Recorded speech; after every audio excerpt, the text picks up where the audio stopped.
પ્રણામ. શ્રી નવીનભાઈ દ્વારા સંકલિત સુવાક્યોનો સાગર, એ સાગર ઉલેચતા ઉલેચતા આજે આપણે માનવતા, માણસ અંદરના માણસની વાત કરવી છે. માનવતા એકે એક માણસના શ્વાસ સાથે વણાયેલી હોય છે. બસ જરૂર છે એને બહાર કાઢીને એનો ઉપયોગ કરવાની. માનવતા એટલે માણસની અંદરના સંસ્કારી માણસનું બહાર આવવું. તે હિંડોરા પીટ્યા વગર કરાતી કોઈની મદદ એ શ્રેષ્ઠ માનવતા છે. માનવતા એટલે માણસને મર્યા પછી એ જીવાડતી જડીબુટ્ટી. અકૃતજ્ઞતા એ માનવતાનો વિશ્વાસઘાત છે.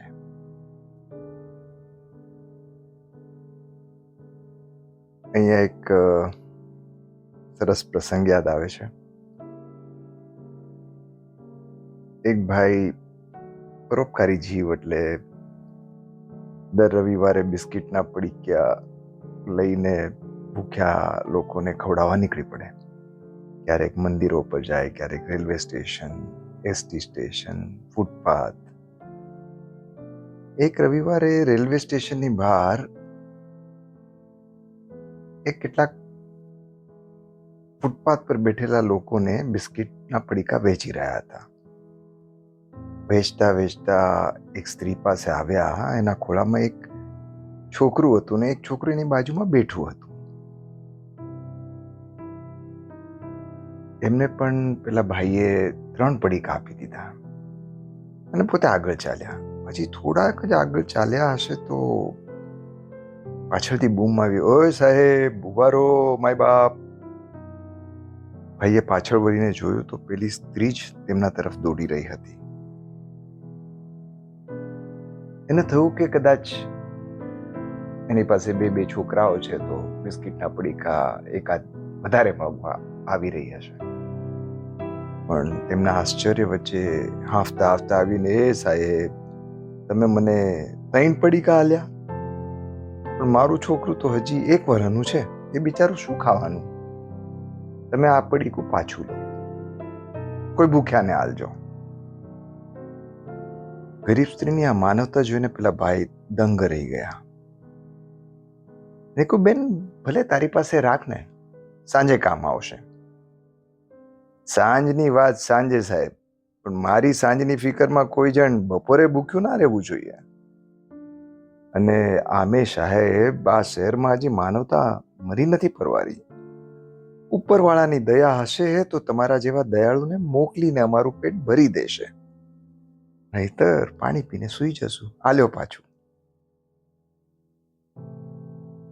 સામાન્ય માણસની મદદ કરવી એ અસામાન્ય માનવતા છે.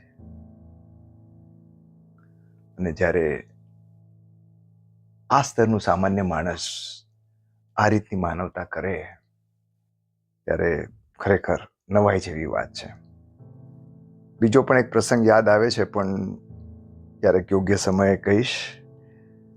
માનવતા મહેલોમાં જ હોય એવું નથી, એ ફૂટપાથ પર પણ જીવે છે. માનવતા લોકોના દિલ જીતવાનો સૌથી સાચો અને સુંદર રસ્તો છે.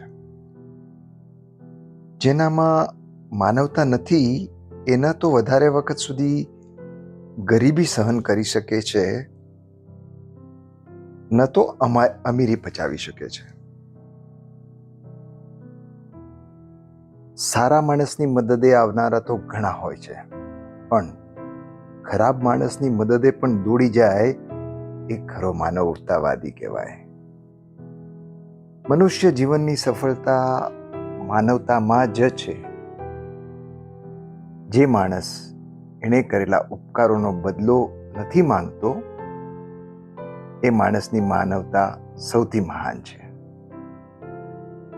માનવતા એટલે હજારોની ભીડ વચ્ચે જલતો દીવો. ગઈકાલે જ એક સરસ કેબીસી જોઈ રહ્યો હતો ને નાના પાટેકર હતા અને નાના પાટેકરના જીવનમાં જે બદલાવ આવ્યા છે માનવતા પ્રતિ માન ફાઉન્ડેશનથી જે એમણે કામ કર્યા છે, સ્પેશિયલી એ ખેડૂતોના જેના પરિવારમાં આત્મહત્યા થઈ હોય, ક્યારેક યુટ્યુબ પર કે એના પર જોજો અથવા સાંભળજો, માનવતાના ઝરણા કેવા ફૂટી નીકળે છે અને જેના પર માનવતા કરી હોય એ માનવતાના ઝરણા એનાથી પણ સુંદર રીતે પ્રગટે છે. બસ તો તમારા અને મારા જીવનમાં આવી સહજ માનવતા નું કાયમ પ્રકટીકરણ થતું રહે ને ખરા અર્થમાં માનવ બનીએ એ જ પ્રભુ પાસે અભ્યર્થના. નાસિકથી અમિતના જય જિનેન્દ્ર.